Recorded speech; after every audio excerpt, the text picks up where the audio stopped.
वो भी मेरा फेवरेट फल अमरूद। गौरी और कालू कौवा भी वहां पहुंच जाते हैं। दूर दूर हो जाओ इस अमरूद से। ये अमरूद तो अभी थोड़ी देर पहले मैं देख कर गई थी। मैं कालूपति जी को लेने गई कि तुम आ गए। जब ये अमरूद छोटा सा था मैं तो इसे तब से देख रहा हूँ। ऐसे नहीं चलेगा, ये अमरूद मेरा है। अपनी जुबान तो देखो, पता नहीं तुम किससे बात कर रहे हो। काली कौवी से। और किससे बात कर रहा हूँ? तोते का इतना ही कहना था कि कौवी और कौवा दोनों मिलकर तोते को पेड़ के ऊपर ही लिटा लेते हैं और मारने लगते हैं। बचाओ बचाओ, मुझे इन दुष्ट कौवों से बचाओ। शोर सुनकर रानी चिड़िया जल्दी से वहां आ जाती है। गौरी और कालू छोड़ दो, मिठू को छोड़ दो, मिठू मर जाएगा। कौवी और कौवा मिठू को छोड़ देते हैं। मार ही देना था तुझे आज मैंने। तोता तो गिरा पड़ा था, वो खून में लथपथ था। गौरी ने तोते के पंख पर चोंचे मारी थीं। चल कालू जी, इसके लिए इतना ही काफी है। गौरी पेड़ से अमरूद तोड़ती है और कालू को साथ लेकर वहां से चली जाती है। मिठू शांत हो जाओ, तुम्हें कुछ नहीं होगा। मैं अभी बुलबुल डॉक्टर को बुला कर लाती हूँ। चिड़िया जल्दी से बुलबुल डॉक्टर की तरफ जाती है। बुलबुल बुलबुल जल्दी चलें, कौवों ने मिठू तोते को मार मार कर लहूलुहान कर दिया है। रुको चिड़िया, मैं पट्टी का सामान ले लूं। मैंने पंख और टांग पर पट्टी कर दी है। अब इसे किसी तरह इसके घर छोड़ दें। और मिठू 3 दिन तक उड़ना नहीं, घर में ही आराम करना है। मैं भूखा हूँ, मैं भूखा हूँ। आप चिंता न करें मिठू, मैं आपको दाना ला दूंगी। चिड़िया कबूतर को बुला कर लाती है। चिड़िया और कबूतर मिठू तोते को उठाकर उसके घर तक छोड़ते हैं। मिठू, क्या जरूरत थी उन कौवों से पंगा लेने की? पंख भी तोड़ दिया और टांग भी तुम्हारी। मैं वो अमरूद खाने ही वाला था कि उस कौवी ने आकर मुझसे लड़ाई शुरू कर दी।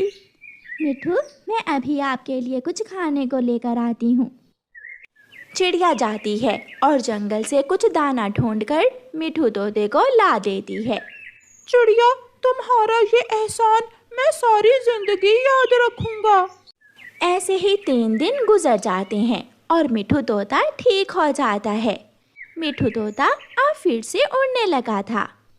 मिठू तोते को फलों की खुशबू दूर से ही आ जाती थी। इन पेड़ों में जरूर पके हुए आम होंगे। मिल गए, मैंने तो खुशबू से पता लगा लिया था। मिठू तोता वहां से पके हुए आम लेता है और अपने घर की तरफ जाता है। रास्ते में तोते को चिड़िया और कबूतर मिलते हैं। मिठू तोता वहां रुकता है। वो सामने घने पेड़ों के बीच आम का पेड़ है, तुम जाकर वहां से आम ले लो। और हाँ, उन कौवों को ना बताना अगर पूछें तो, वरना मैं आपसे नाराज हो जाऊंगा। मिठू ठीक है, आज तो मीठे आम खाने का मजा ही आ जाएगा। ऐसे चिड़िया और कबूतर वहां से मीठे आम ले लेते हैं। नदी किनारे बैठकर चिड़िया और कबूतर मीठे आम खा रहे थे कि वहां कौवी और कौवा भी आ जाते हैं। चिड़िया चिड़िया, बहुत भूख लगी हुई है, हमें भी बता दो तुमने ये आम कहाँ से लिए हैं? गौरी, ये आम हमें मिठू तोते ने दिए हैं और तुम्हारी तो मिठू तोते से लड़ाई हुई है। ये आम तुम्हें नहीं मिलेंगे। अगर इस बार वो मेरे काबू आ गया तो मैं उसे मार कर ही छोड़ूंगा। कौवे भैया, हम सब पक्षी एक साथ मिलजुल कर रहें तो इसी में हमारा फायदा है। वो बड़ी चोंच वाला किसी को क्या फायदा दे सकता है? एक दिन गौरी और कालू कौवे का बेटा जग्गू कौवा खेलता खेलता एक पेड़ की खोखर में घुस जाता है। वो सुराख बहुत छोटा सा था। जग्गू कौवा उस सुराख में घुस तो जाता है, मगर अब निकलना उसके लिए बहुत मुश्किल था। वो पूरा जोर लगाता है, मगर उसकी चोंच ही सुराख से बाहर आती है। वो पूरी तरह फंस चुका था। बचाओ बचाओ, कोई मुझे बचाओ। अरे, ये तो कौवी और कौवी का बेटा है। प्यारे दोस्तों, रानो चिड़िया की ऐसी कहानियाँ सुनने के लिए YouTube सर्च बार में रानो चिड़िया की कहानी लिखें या फिर ये बटन दबाकर बोलकर कहें रानो चिड़िया की कहानी। कबूतर जग्गू को वहाँ फंसा हुआ देखकर कव्वे और कव्वी के पास जाता है। तुम्हारा बेटा जग्गू सूखे पेड़ के छेद में फंसा हुआ है, जल्दी जाओ, वो रो रहा है। कबूतर है, कहाँ है मेरा बेटा? सूखे पेड़ में, वो सामने। कव्वी और कव्वा भागते हैं। मैं अपने पंख से जग्गू को बाहर खींचता हूँ। मगर कालू का पंख सुराख में नहीं जा रहा था।